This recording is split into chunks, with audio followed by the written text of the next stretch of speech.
மெய்வெளியின் செய்திகள் ஆதரவு வழங்குவோர் Satcon Holidays.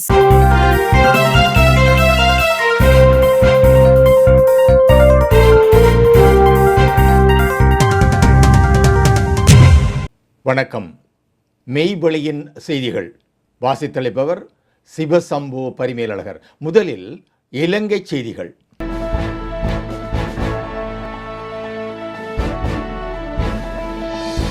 செம்மணி மனித புதைகுழியில் இருந்து தொடர்ந்து மீட்கப்படும் குழந்தைகளின் எலும்புக்கூடுகள். இலங்கையின் இரண்டாவது பெரிய மனித புதைகுழியில் 3ஆம் கட்ட அகழ்வாய்வு ஆரம்பமாகி 10 நாட்களுக்கு பின்னர் கண்டறியப்பட்ட மனித எலும்புக்கூடுகளின் எண்ணிக்கை 259ஆக உயர்ந்துள்ளது. செம்மணி சித்துப்பாத்தி இந்து மயான மனித புதைகுழியில் இருந்து இதுவரை 259 பேரின் எலும்புக்கூடுகள் மீட்கப்பட்டுள்ளதாகவும் கடந்த புதன் மற்றும் வியாழக்கிழமைகளில் மீட்கப்பட்ட 5 மனித எலும்புக்கூடுகளில் பெரும்பாலானவை சிறு குழந்தைகளுடையது எனவும் பாதிக்கப்பட்டவர்களின் சார்பில் முன்னிலையாகும் சட்டத்திரணி விஎஸ் நிரஞ்சன் ஊடகவியலாளர்களிடம் தெரிவித்தார். 2 எலும்புக்கூடுகள் அகழ்ந்து எடுக்கப்பட்டன. இதுவரை 259 மனித எலும்புக்கூடுகளின் அகழ்ந்து எடுக்கப்பட்டுள்ளன.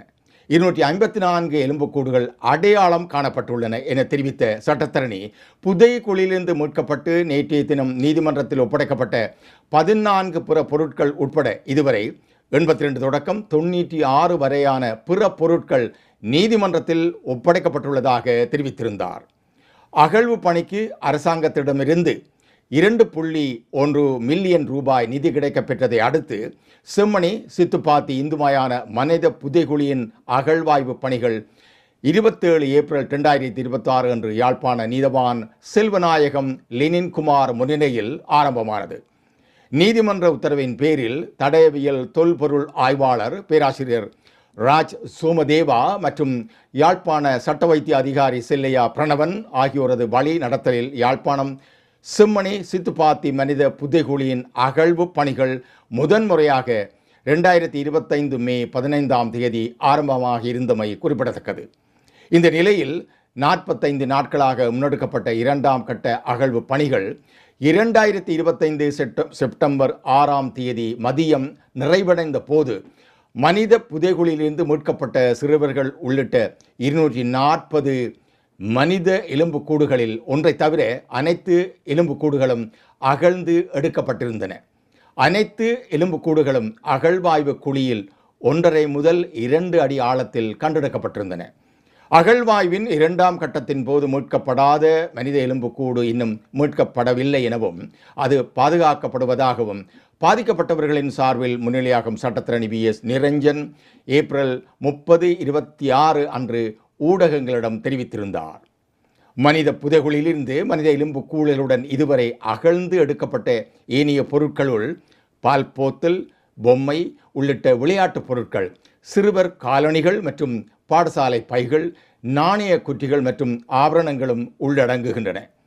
28 சிறுவர்கள் உட்பட 376 மனித உடல் பாகங்கள் கண்டெடுக்கப்பட்டதாக மன்னார் சத்தோசா மனித புதைகுழியானது இலங்கையில் 2வது கண்டறியப்பட்ட முதலாவது மிகப்பெரிய மனித புதைகுழியாக கருதப்படுவது குறிப்பிடத்தக்கது.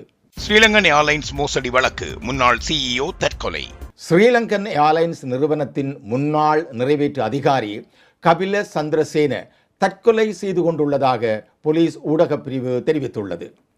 ஸ்ரீலங்கன் ஏர்லைன்ஸ் நிறுவனத்திற்கு ஏர்பஸ் விமானங்களை கொள்வனவு செய்யும் போது 2 மில்லியன் அமெரிக்கன் டாலர்களை லஞ்சமாக பெற்றார் என்ற குற்றச்சாட்டின் கீழ் அவருக்கு எதிராக விசாரணை இடம்பெற்று வரும் நிலையில் அவர் உயிரிழந்துள்ளார்.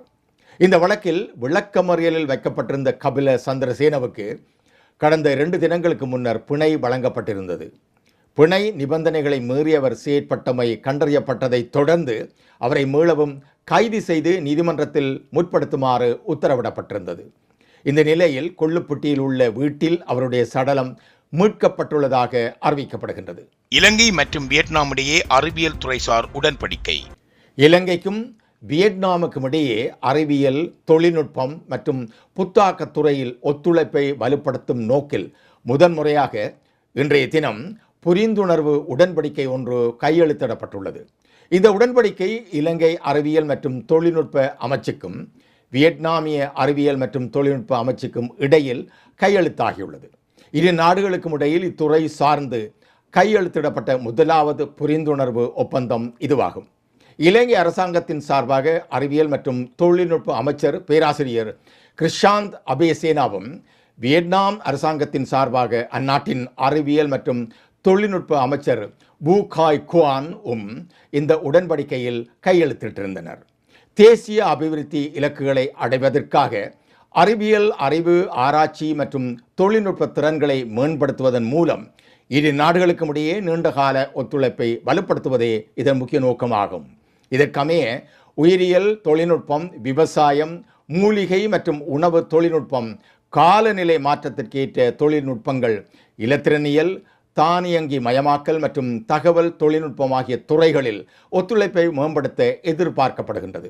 அத்துடன் கூட்டு ஆராய்ச்சி மற்றும் மேம்பாட்டு திட்டங்களை செயல்படுத்துதல், விஞ்ஞானிகள் மற்றும் தொழில்நுட்ப வல்லுநர்களை பரிமாறிக்கொள்ளுதல், கருத்தரங்குகள் மற்றும் பயிற்சிகளை ஏற்பாடு செய்தல் மற்றும் ஆராய்ச்சி திட்டங்களுக்கு கூட்டு நிதி வழங்குதல் என்பனவும் இந்த ஒப்பந்தத்தின் கீழ் மேற்கொள்ளப்பட உள்ளன.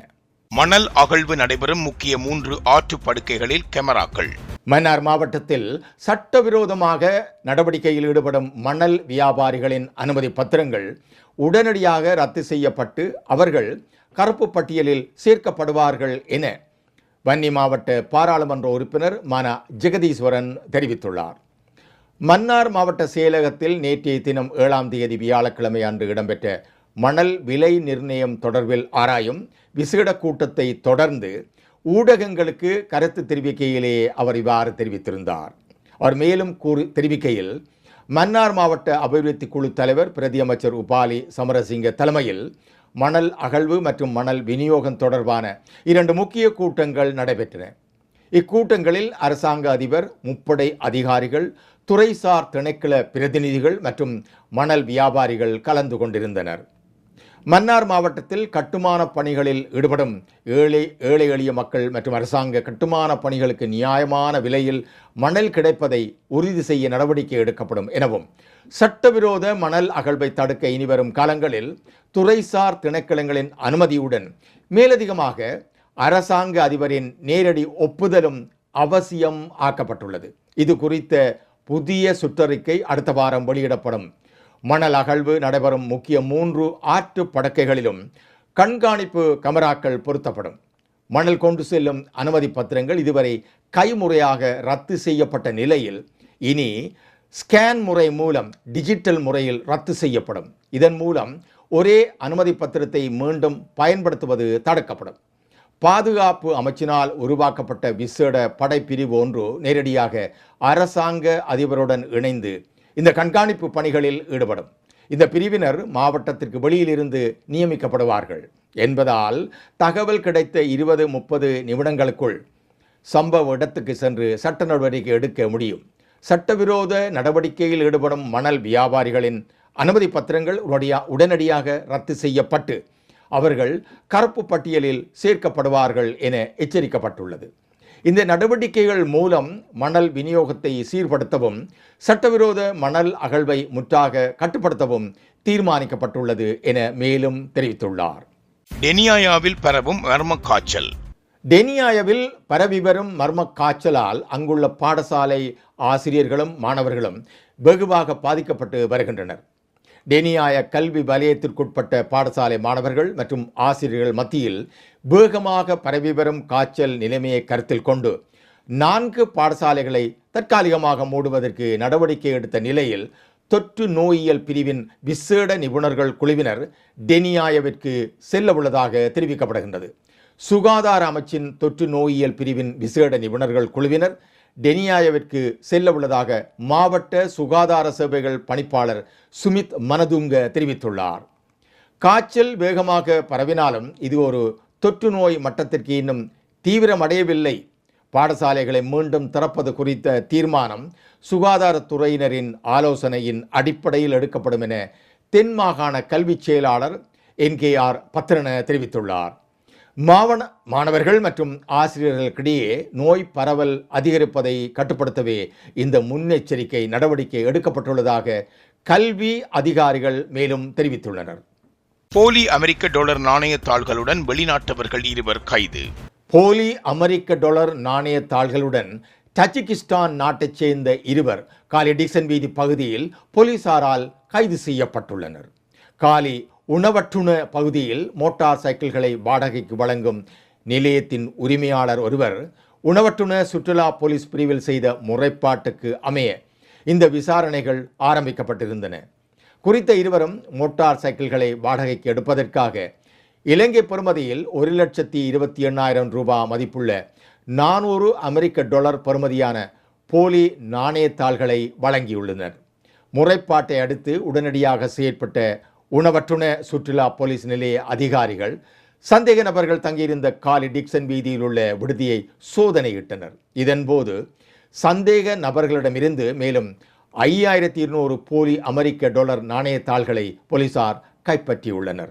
இவர்கள் 26 மற்றும் 27 வயதுடைய தஜிகிஸ்தான் நாட்டவர்கள் என அடையாளம் காணப்பட்டுள்ளதுடன் மேலதிக விசாரணைக்காக கபரடுவ போலீசாரிடம் ஒப்படைக்கப்பட்டுள்ளனர். போலி நாணயத்தாள் புழக்கம், குடிவரவு மற்றும் குடி அகழ்வு சட்டத்தை மீறியமை மற்றும் வெளிநாட்டு செலாவணி சட்டத்தை மீறியமை ஆகிய குற்றச்சாட்டுகளின் கீழ் இவர்களுக்கு எதிராக வழக்கு தொடரப்பட உள்ளதாக சந்தேக நபர்கள் இன்று வெள்ளிக்கிழமை காலி நீதவான் நீதிமன்றத்தில் ஆஜர்படுத்தப்பட்ட உள்ளதுடன் கபரடுவ போலீசார் மேலதிக விசாரணைகளை முன்னெடுத்தும் வருகின்றனர். செய்திகளில் இனி வருவன இந்திய செய்திகள். Discover the magic of Sri Lanka with Satkin Holidays. From breathtaking beaches to ancient temples, we offer curated travel itineraries for every kind of traveler. Our experts design the perfect journey, tailored to your needs and interests, ensuring you make the most of your time in Sri Lanka. Experience Sri Lanka's vibrant culture, pristine nature, and world-class hospitality with Satkin Holidays. Book your unforgettable adventure today with Satkin Holidays.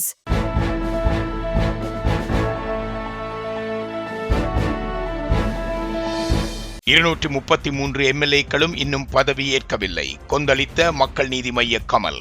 மக்கள் நீதி மய்யம் கட்சியின் தலைவர் கமல்ஹாசன் தனது X தள பதிவில் தமிழக அரசியல் சூழல் குறித்து முக்கியமான கருத்துக்களை பகிர்ந்துள்ளார். இந்த தேர்தலில் எந்த ஒரு கட்சிக்கும் மக்கள் தனித்து ஆட்சி அமைக்கும் அதிகாரத்தை வழங்கவில்லை என்றும் இது தமிழக வரலாற்றில் இதுவரை நடந்திராத ஒரு முடிவு என்றும் அவர் குறிப்பிட்டுள்ளார். மக்கள் தீர்ப்பை மதித்து பொறுப்பான எதிர்க்கட்சியாக செயல்படுவோம் என்று அறிவித்த மு.க. ஸ்டாலினின் அரசியல் முதிர்ச்சியை தான் பாராட்டுவதாக தெரிவித்த கமல்ஹாசன், அரசியல் அமைப்பு பதவியில் இருப்பவர்கள் தங்களின் கடமையை சரியாக செய்ய வேண்டும் என்று நினைவூட்டியதோடு 108 இடங்களில் வென்றுள்ள விஜய் தலைமையிலான தமிழக வெற்றி கழகத்தை ஆட்சி அமைக்க அழைக்காமல் இருப்பது மக்களின் தீர்ப்பை அவமதிக்கும் செயல் என்றும் கூறியுள்ளார்.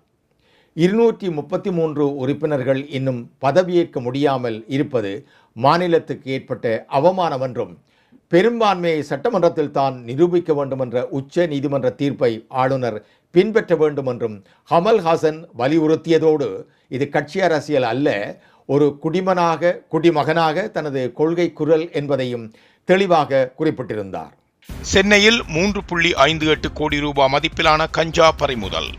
போதைப்பொருள் கட்டுப்பாட்டு பணியகம் சென்னையில் இன்று மிகப்பெரிய சோதனை ஒன்றை நடத்தியுள்ளது. போதைப் பொருட்கள் கடத்தல் கும்பல் ஒன்றை தவிடுபொடியாக்கிய என்சிபி அதிகாரிகள் ஒரு கண்டெய்னர் லொரியில் இருந்து 717 கிலோ கஞ்சாவை பறிமுதல் செய்துள்ளனர். இதன் சர்வதேச சந்தை மதிப்பு சுமார் 3.58 கோடி ரூபாய் என மதிப்பிடப்பட்டுள்ளது. இந்த விவகாரம் தொடர்பாக 3 பேர் கைது செய்யப்பட்டுள்ளனர். அதேவேளை இந்த போதைப்பொருள் ஒடிசாவில் இருந்து ஆந்திரா வழியாக தமிழ்நாட்டிற்குள் கொண்டு வரப்பட்டுள்ளதாக தெரிவிக்கப்படுகின்றது. அத்தோடு இது தூத்துக்குடிக்கு கொண்டு செல்லப்படவிருந்ததும் இதில் இலங்கையுடன் தொடர்புடைய கடத்தல் கும்பல்களுக்கு தொடர்பு இருக்கலாம் என்றும் சந்தேகிக்கப்படுகின்றது. செய்திகளில் தொடர்பன உலகச் செய்திகள்.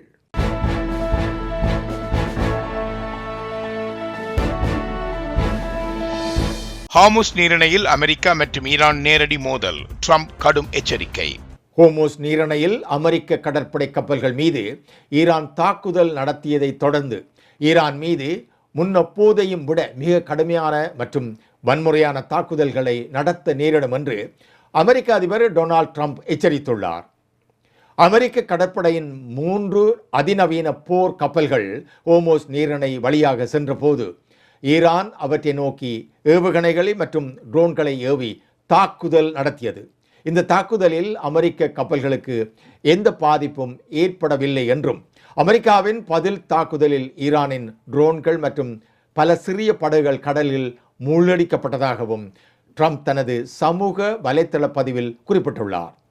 இது குறித்து அவர் தனது ட்ரூத் சோஷியல் பக்கத்தில் கூறுகையில் 3 உலகத்தரம் வாய்ந்த அமெரிக்க போர் கப்பல்கள் தாக்குதலுக்கு உள்ளான நிலையிலும் ஹோர்முஸ் நீரிணையை விட்டு மிக வெற்றிகரமாக வெளியேறின. அந்த 3 கப்பல்களுக்கும் எந்த சேதமும் ஏற்படவில்லை. ஆனால் ஈரான் தரப்பில் பெரும் சேதம் விளைவிக்கப்பட்டுள்ளது. முழுமையாக சிதைக்கப்பட்ட அவர்களின் கடற்படைக்கு பதிலாக பயன்படுத்தப்பட்டு வரும் ஏராளமான சிறிய படகுகளுடன் சேர்ந்து அவர்களும் முற்றிலும் அழிக்கப்பட்டனர். அந்த படகுகள் மிக வேகமாக கடலில் மூழ்கடிக்கப்பட்டன. எங்கள் கப்பல்கள் மீது ஏவுகணைகள் வீசப்பட்டன, ஆனாலும் அவை மிக எளிதாக வீழ்த்தப்பட்டன. அதேபோல் ட்ரோன்களும் வந்தன. அவை காற்றில் இருக்கும் போதே எரிக்கப்பட்டன. ஒரு பட்டாம்பூச்சி அதன் கல்லறைக்குள் விழுவதைப் போலவே அவை மிக அழகாக பெருங்கடலில் விழுந்தன. ஒரு சாதாரண நாடு இந்த போர்க்கப்பல்களை கடந்து செல்ல அனுமதித்திருக்கும். ஆனால் ஈரான் ஒரு சாதாரண நாடு அல்ல. அவர்கள் பைத்தியக்காரர்களால் வழிநடத்தப்படுகின்றார்கள். அவர்களுக்கு அணு ஆயுதத்தை பயன்படுத்தும் வாய்ப்பு கிடைத்தால் எந்த கேள்வியுமின்றி அதை செய்வார்கள். ஆனால் அவர்களுக்கு அந்த வாய்ப்பு ஒருபோதும் கிடைக்காது. இன்று அவர்களை மீண்டும் வீழ்த்தியது போலவே அவர்கள் விரைவில் இந்த ஒப்பந்தத்தில் கையெழுத்திடாவிட்டால் எதிர்காலத்தில் அவர்களை இன்னும் கடுமையாகவும் இன்னும் வன்முறையாகவும் வீழ்த்துவோம். எங்களது 3 கப்பல்களும் அவற்றின் அற்புதமான பணியாளர்களுடன் இப்போது எங்கள் கடற்படை முற்றுகையில் மீண்டும் இணையும் என தெரிவித்துள்ளார். இஸ்லாமிய அரசுடன் தொடர்புடைய 2 பெண்கள் ஆஸ்திரேலிய விமான நிலையத்தில் கைது. இஸ்லாமிய அரசு ஜிஹாதிகளுக்கு ஆதரவளித்து மனித குலத்திற்கு எதிரான குற்றங்களை செய்ததாக கூறப்படும் சீரியாவிலிருந்து ஆஸ்திரேலியாவுக்கு திரும்பிய 2 பெண்களை பயங்கரவாத எதிர்ப்பு படைகள் கைது செய்துள்ளன. பல ஆண்டுகளாக சிரியாவில் உள்ள ஒரு தடுப்பு முகாமில் இருந்து வந்த அந்த பெண்களும் அவர்களது குழந்தைகளும் ஆஸ்திரேலிய குடிமக்கள் என உறுதிப்படுத்தப்பட்டுள்ளது. மெல்போர்ன் சர்வதேச விமான நிலையத்தில் தரையிறங்கிய உடனேயே காவல்துறையினர் அந்த பெண்களை கைது செய்துள்ளனர். 2010களின் முற்பகுதியில் இஸ்லாமிய அரசு குழுவின் சுயமாக அறிவிக்கப்பட்ட கலிபகத்தில் சேருவதற்காக சிரியாவுக்குள் இரகசியமாக நுழைந்ததாக கூறப்படும் 4 பெண்கள் மற்றும் 9 குழந்தைகளில் இவர்களும் அடங்குவர் என தெரிவிக்கப்பட்டுள்ளது. இத்துடன் மெய்வழியின் செய்திகள் நிறைவு பெற்றன. தொடர்ந்தும் மெய்வழியின் மேலதிக செய்திகளை பார்வையிட www.மெய்வழி.com என்ற எம் இணையதளத்தை பார்வையிடுங்கள். மேலும் மெய்வழி ஆப்பையும் பதிவிறக்கம் செய்து கொள்ளுங்கள். வணக்கம்.